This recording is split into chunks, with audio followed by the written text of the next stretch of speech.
বাংলাদেশের উত্তাল পরিস্থিতির মাঝেই গতকাল চট্টগ্রাম ইউনিভার্সিটির অধ্যাপক ডক্টর কুশলবরণ চক্রবর্তীকে নিগ্রহের ঘটনার প্রতিবাদ জানালেন জলপাইগুড়ির শিক্ষক সমাজ।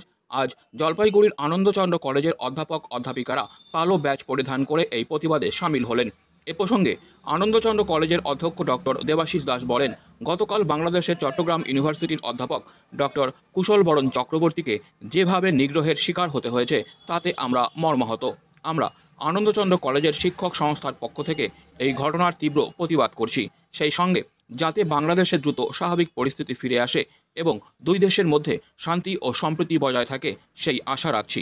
অপরদিকে আনন্দচন্দ্র কলেজের প্রাণীবিদ্যা বিভাগের অধ্যাপক ডক্টর তন্ময় দত্ত বলেন, বাংলাদেশে অশান্তি চলছে, আমরা চাই বাংলাদেশে শান্তি ফিরে আসুক। যেহেতু পরীক্ষা চলছে, এই কারণে কালো ব্যাজ পরে অধ্যাপক চক্রবর্তীর ওপর আক্রমণের প্রতিবাদ জানালাম। চন্দ্র কলেজের শিক্ষক সংস্থার পক্ষ থেকে গতকালের যে বাংলাদেশে চট্টগ্রাম বিশ্ববিদ্যালয়ের অধ্যাপককে যে নিগ্রহের ঘটনা ঘটেছে তার প্রতিবাদ স্বরূপ আমরা আজকে কালো ব্যাজ ধারণ করেছি। আমরা আনন্দচন্দ্র কলেজের পক্ষ থেকে আমরা আশু সমাধান চাই এবং শান্তি ফিরে আসুক আমাদের পার্শ্ববর্তী দেশে।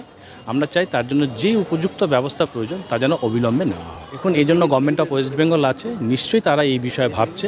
আমরা চাই যেন এই ঘটনাগুলো আর যেন না ঘটে সমাজের মধ্যে।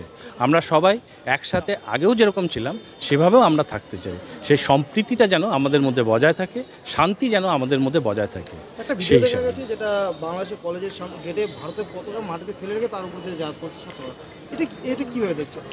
দেখুন, এগুলো তো কখনোই কাম্য নয়। আমরা চাইও না যে এই জিনিসগুলো যেন আবারও ঘটুক। আমরা চাই তার জন্য যেন উপযুক্ত ব্যবস্থা নেওয়া হয়। কালো ব্যাজ হচ্ছে একদমই যদি বলতে হয়, গতকাল চট্টগ্রাম বিশ্ববিদ্যালয়ের অধ্যাপক ডক্টর কুশলবরণ চক্রবর্তীর উপরে একটা জঘন্য আক্রমণ হয়েছে বাংলাদেশের বর্তমানের ঘটনার পরিপ্রেক্ষিতে। আমরাও অধ্যাপক সমাজ হিসেবে তার প্রতি সলিডারিটি এবং এই ঘটনার নিন্দা করে পাশে থাকবার আহ্বান আমরা জানাচ্ছি।